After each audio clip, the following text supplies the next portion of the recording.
சீரியல்களின் full எபிசோடுகளை Sun டிவியில் ஒளிபரப்பான உடனே எக்ஸ்க்ளூசிவாக சன் நெக்ஸ்டில் மட்டும் ஃப்ரீயா பாருங்கள். ஒண்ணு புரிஞ்சிச்சுன்னா புரிஞ்சிச்சுன்னு சொல்லு, இல்ல புரியலன்னு சொல்லு. அத விட்டுட்டு ரொம்ப கன்ஃபியூஸ் ஆன மாதிரி பாத்துக்கிட்டு நின்னுட்டு இருக்க. இதுக்கு மேல எல்லாம் நீ நடிச்சா வேலைக்கே ஆகாது. அஞ்சலிய நீ லவ் பண்றத நீ ஒத்துக்கிட்டு தான் ஆகணும்.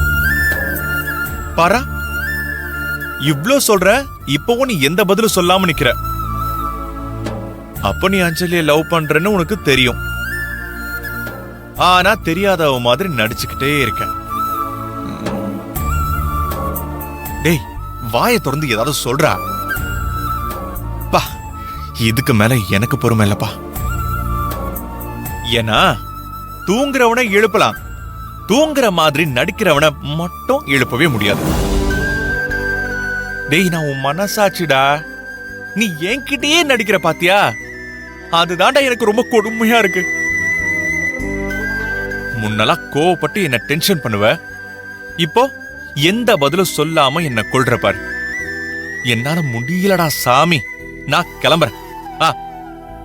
ஆனா நான் கிளம்பி போறதுக்கு முன்னாடி உன்கிட்ட ஒன்னு சொல்லிட்டு போறேன். உன் மனசு ஃபுல்லா அஞ்சலி தான் இருக்கா. நீ அவளைத்தான் லவ் பண்ற. அதனால தாண்டா நீ அவளுக்காக அழுத முட்டா பையலே. அத புரிஞ்சுக்கோ.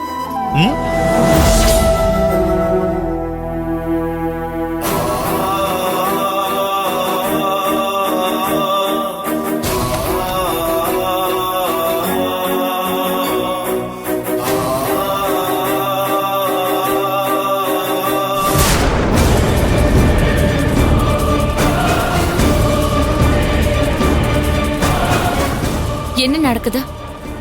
எனக்கு ஒண்ணுமே புரியல. நீங்க ஏன் இப்படி பண்ணீங்க மகேஷ்? நீங்க அப்படி பண்ணதெல்லாம் எவ்வளவு பெரிய தப்பு தெரியுமா? எனக்கு எவ்வளவு அசிங்கமாவும் அவமானமாவும் இருந்துச்சு தெரியுமா? அம்மா, அப்பா, சித்தி, சித்தப்பா, அத்தனை எல்லாரும் என்ன எவ்வளவு கேவலமா பார்த்தாங்கன்னு தெரியுமா? வீட்டுல வேலை செய்யறவங்களுக்கு ஒரு பிரச்சனைங்கிறப்போ ஓடி போய் ஹெல்ப் பண்றது ஒரு ஹியூமன் பீயிங்னா ஓகே. ஆனா அதுக்காக அவளை தூக்கி கொண்டு வந்து மடியில வச்சு அழறதா? நீங்க எதுக்குங்க அழணும்? அவ யாரு உங்களுக்கு? அதுவும் கட்டிக்க போறவ நான் பக்கத்திலேயே நின்னுட்டு இருக்கேன். ஏன் கண்ணு முன்னாடியே இன்னொருத்தைய தூக்கி வச்சுக்கிட்டு நீங்க அப்படி அழலாமா மகேஷ்? அது தப்புன்னு உங்களுக்கு தெரியலையா? கவி, ஆக்சுவலா அப்போ என்ன நடந்துச்சுன்னு இப்ப வரைக்கும் எனக்கு தெரியல. நான் உட்கார்ந்துட்டு இருந்தேன். அப்போ திடீர்னு சத்தம் கேட்டுச்சு. அது வரைக்கும் தான் நான் சுய நினைவோட இருந்தேன். அதுக்கப்புறம் நடந்த எதுவுமே என் சுய நினைவோட நடக்கல. அந்த கொஞ்ச நேரத்துல நான் என் கட்டுப்பாட்டுக்குள்ளேயே இல்ல. என்ன மகேஷ் சொல்றீங்க? நீங்க சொல்றத யாராவது நம்புவாங்களா இல்ல ஏத்துப்பாங்களா?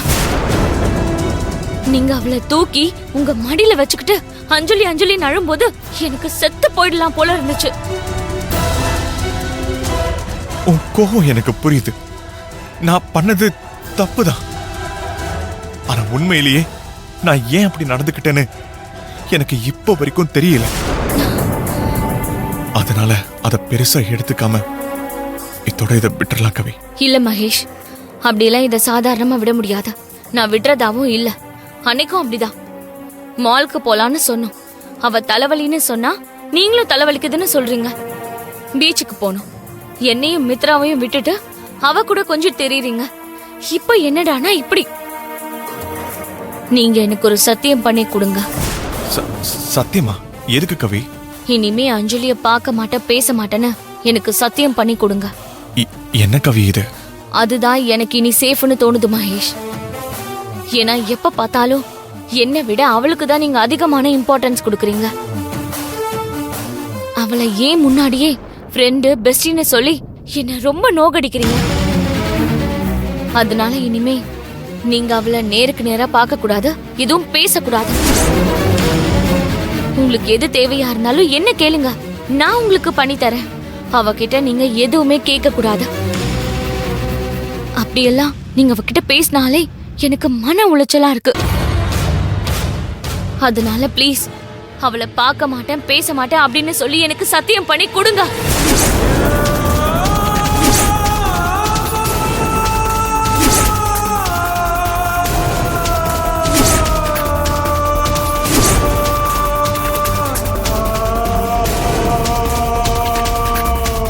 என்ன மகேஷ், சத்தியம் பண்றதுக்கு யோசிக்கிறீங்க? அப்ப என்ன விட அவ உங்களுக்கு பெருசா போயிட்டாளா? ஏன் இப்படி எல்லாம் பேசுற? அப்போ சத்தியம் பண்ணுங்க.